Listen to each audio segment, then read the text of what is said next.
Assalamualaikum warahmatullahi wabarakatuh dan selamat siang. Yang saya hormati Ibu Deliana selaku dosen pengampu dari mata kuliah metodologi penelitian dan teman-teman yang saya sayangi dan saya banggakan.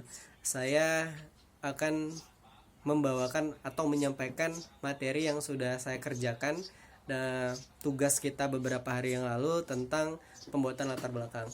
Jadi judul yang saya gunakan pada hari ini itu adalah analisis pengendalian internal terhadap pengawasan persediaan barang dagang. Teman-teman semua pasti sudah tahu, persediaan merupakan salah satu harta yang sangat berharga bagi perusahaan untuk melakukan transaksi perdagangan dalam rangka untuk memperoleh laba. Dan persediaan juga merupakan salah satu aktiva yang sangat aktif dari perusahaan dagang dan merupakan salah satu syarat pokok perusahaan untuk melakukan perdagangan dalam rangka yang seperti saya ucapkan sebelumnya, dalam rangka memperoleh laba. Persediaan adalah harta yang sangat berharga. Maka dari itu pengawasan dalam prosesnya harus benar-benar diawasi dalam rangka untuk mengurangi kerugian yang akan dialami perusahaan, baik itu yang disengaja maupun yang tidak disengaja.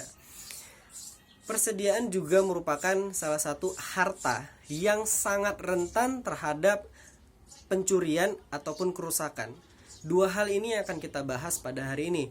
Kerusakan yang kita maksud di sini adalah ketika terjadinya atau kelalaiannya karyawan dalam melakukan pengawasan secara fisik persediaan di gudang.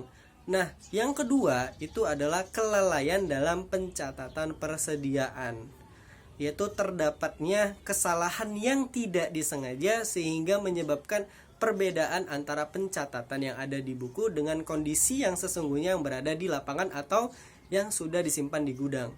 Maka dari situ kerusakan ini sangat tidak kita inginkan, dan maka dari itu sangat perlu diminimalisir bagi perusahaan untuk mengurangi kesalahan-kesalahan yang mungkin tidak disengaja, karena hal-hal tersebut walaupun sedikit dapat diakumulasi dan dapat merugikan perusahaan. Yang kedua, pencurian. Pencurian ini dapat dilakukan oleh dua pihak. Pihaknya apa saja pasti kita sudah tahu. Yang pertama pihak internal maupun pihak eksternal. Nah, pihak internal di sini kita ambil contoh itu adalah pihak internal dapat melakukan pencurian secara langsung ke dalam perusahaan. Contohnya bagaimana?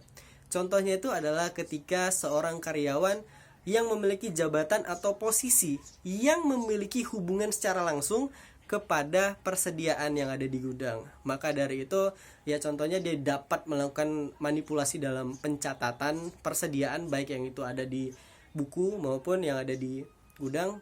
Kita bisa ambil contoh, ia harusnya menginput atau yang ada di gudang itu sekarang ada sebanyak 1000 pieces persediaan, sedangkan ia mencatat di buku atau di laporan ataupun di dokumen manapun ia mencatat hanya sebesar 900 pieces. Maka dari itu 100 pieces tadi dapat ia gunakan atau dapat diperjualbelikan kembali untuk memperoleh keuntungan yang tidak halal. Maka dari itu dapat merugikan perusahaan. Nah, kita sangat tidak menginginkan hal tersebut. Maka pengendalian internal bagi karyawan itu sangat penting.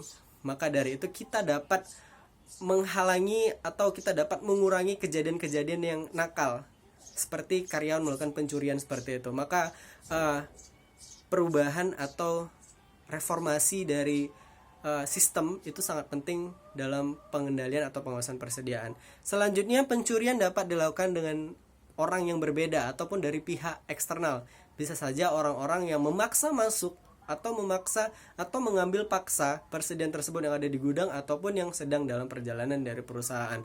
Dan itu hal yang tidak mungkin yang diinginkan bagi perusahaan, dan semua perusahaan tidak menginginkan hal tersebut.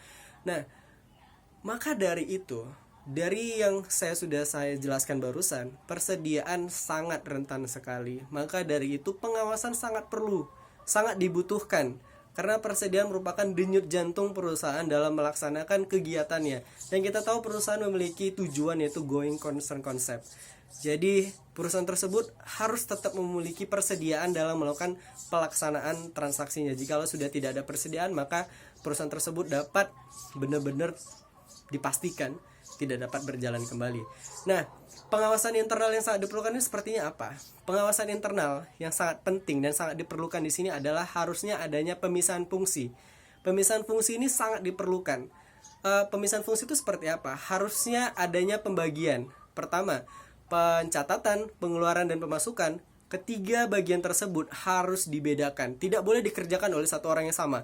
Ketika ketiga proses tersebut dilakukan oleh orang yang sama, maka hal yang sangat tidak diinginkan itu sangat mudah terjadi. Yang pertama, pencurian, kerusakan, dan kehilangan persediaan yang kita tidak inginkan.